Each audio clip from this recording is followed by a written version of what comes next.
Always do it on my own, so I gotta get through it. And the only thing I know is to love what I'm doing. Never give up, never slow, till I finally prove it. Never listen to the no's, I just wanna keep moving. Keep my head up when I act, head up, that's a fact. Never looking back, I'ma keep myself in check. Keep my head up, staying strong, always moving on. Feel I don't belong, tell my thoughts to move along. Push myself to be the best, die with no. Bawakan aku kipas. Dah mati dah semua. Apa yang dah mati? Lipas. Hai, ada laki pun telinga ku ada. Orang minta kipas, dia kata lipas. Aku minta kipas lah pekat. Ayy, tentang datang ramai-ramai menghadap ke bawah dunia yang maha mulia Sultan Fir'aun. Mana Fir'aun pakai. Assalamualaikum, salam sejahtera bagi kita semua. Semoga siapapun yang mendengarkan video saya hari ini dalam keadaan sehat. Dalam beberapa menit ke depan, saya akan mengulas poin-poin penting dalam sejarah perkembangan bahasa Indonesia. Mungkin sebelum masuk ke dalam pembahasan, saya ingin menyampaikan terlebih dahulu mengenai pengertian dari bahasa itu sendiri ya. Karena memang kalau misalkan teman-teman belajar bahasa Indonesia, mungkin sedikit akan mengulas sejarah-sejarah dahulu ya, perkembangan dari Indonesianya sendiri.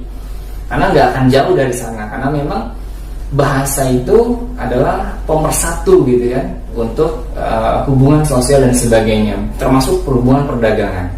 Nah, jadi biar teman-teman tidak terlalu jauh dan tidak terlalu pusing apa sih itu bahasa, nah maka kita akan pengertiannya dulu, apa itu bahasa. Coba, menurut Hasan Alwi, bahasa adalah sistem yang mempunyai lambang bunyi yang arbitrar, yang digunakan oleh semua orang atau anggota kemasyarakatan untuk saling bekerja sama ya. Kemudian berinteraksi dan saling mengidentifikasi diri dalam bentuk percakapan yang baik. Nah, tingkah laku yang baik, kemudian sopan santun yang baik juga. Nah, itu sekilas dari pengertian Hasan Alwi ya, bahasa itu sendiri. Kemudian kalau boleh saya simpulkan maksudnya, atau saya lebih persempit lagi, bisa diartikan bahasa adalah simbol-simbol bunyi yang dapat difahami oleh semua orang dan diucapkan oleh alat ucap manusia. Nah, ucap manusia ini ya tentunya mulut ya. Simbol-simbol bunyi ini bisa dikatakan rangkaian huruf-huruf abjad yang kita kenal dan kita pahami dari A sampai dengan huruf Z. Nah, itulah yang disebut dengan simbol-simbol bunyi ya, atau huruf yang bisa kita ucapkan oleh alat ucap kita. Itu sekilas pengertian bahasa. Mungkin langsung masuk ke materi sejarah perkembangan bahasa Indonesia. Dalam membahas sejarah, nih, saya ulas kembali perkembangan bahasa. Saya rangkum menjadi 3 poin penting. Nanti saya nggak akan banyak-banyak mengenai bahasa Indonesia ini. Saya rangkum menjadi 3 poin penting yang nanti akan saya ulas satu persatu. Nah, di situ saya mengkhususkan bahasa Melayu. Kenapa bahasa Melayu? Karena memang cikal bakal bahasa Indonesia adalah bahasa Melayu. Nama Melayu pertama digunakan sebagai nama kerajaan tua di daerah Jambi, di tepi sungai Batanghari ya, yang pada pertengahan abad ke-7 ditaklukkan oleh kerajaan Sriwijaya. Nah, kita siap-siap masuk ke ranah sejarahnya dulu nih, sejarah tentang bahasa.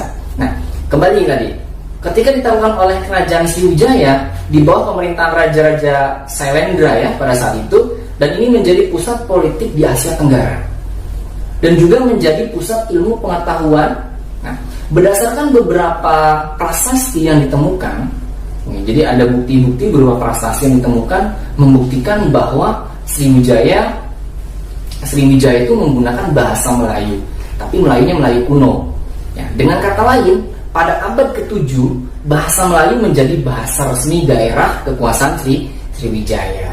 Bukan hanya di Sumatera, akan tetapi di Jawa Tengah, kemudian juga bahasa Melayu ini digunakan sebagai bahasa kebudayaan dan bahasa pengantar dalam mempelajari ilmu agama serta bahasa penyatu perdagangan pada saat itu. Yaitu poin pertama yang saya sampaikan adalah nama Melayu pertama digunakan sebagai nama kerajaan tua di daerah Jambi. Nah, kemudian yang kedua, poin penting yang kedua adalah sejalan dengan lalu lintas perdagangan. Kemudian bahasa Melayu ini menjadi berkembang di Malaka ya, dan sangat cepat sekali berdampak positif terhadap bahasa Melayu. Okay. Jadi bahasa Melayu yang digunakan sebagai bahasa perdagangan juga menyiarkan agama Islam dengan cepat tersebar ke seluruh Indonesia, dari Sumatera sampai juga ke kawasan timur Indonesia.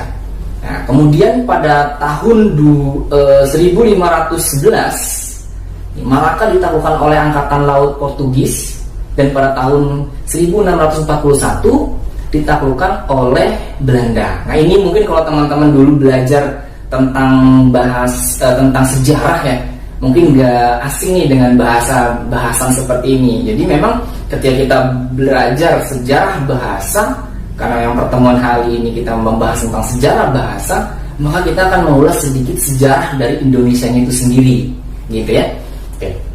Pada saat ditaklukkan oleh Belanda, dengan kata lain, Belanda telah menguasai hampir seluruh Nusantara, seperti halnya negara asing yang ingin dan sangat tertarik dengan rempah-rempah Indonesia.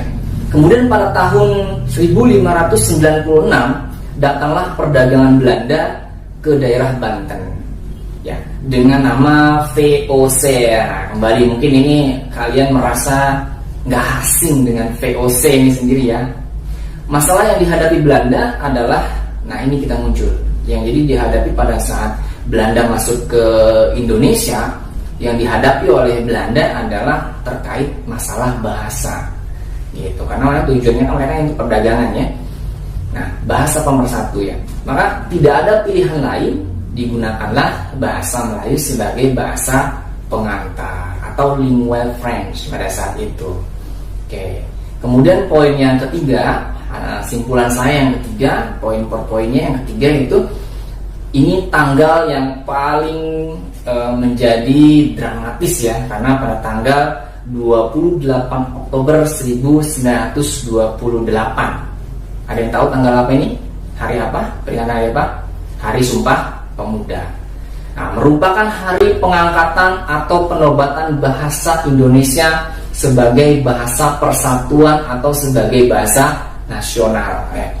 Nah, dari hari ke hari nih, kedudukan bahasa Melayu sebagai bahasa pengantar semakin kuat, terutama dengan tumbuhnya rasa persatuan dan kebangsaan di kalangan pemuda pada awal abad ke-20 ya. Sekalipun mendapat rintangan dari pemerintah atau juga golongan orang Belanda yang berusaha keras menghalangi perkembangan bahasa Melayu dan berusaha menjadikan bahasa Belanda sebagai bahasa nasional pada saat itu di Indonesia, para pemuda yang bergabung dalam berbagai organisasi berusaha keras mempersatukan rakyat. Artinya mereka nggak mau kehilangan bahasa Indonesia gitu kan, atau bahasa Melayu itu yang harus menjadi cikal bakal bahasa pemersatu.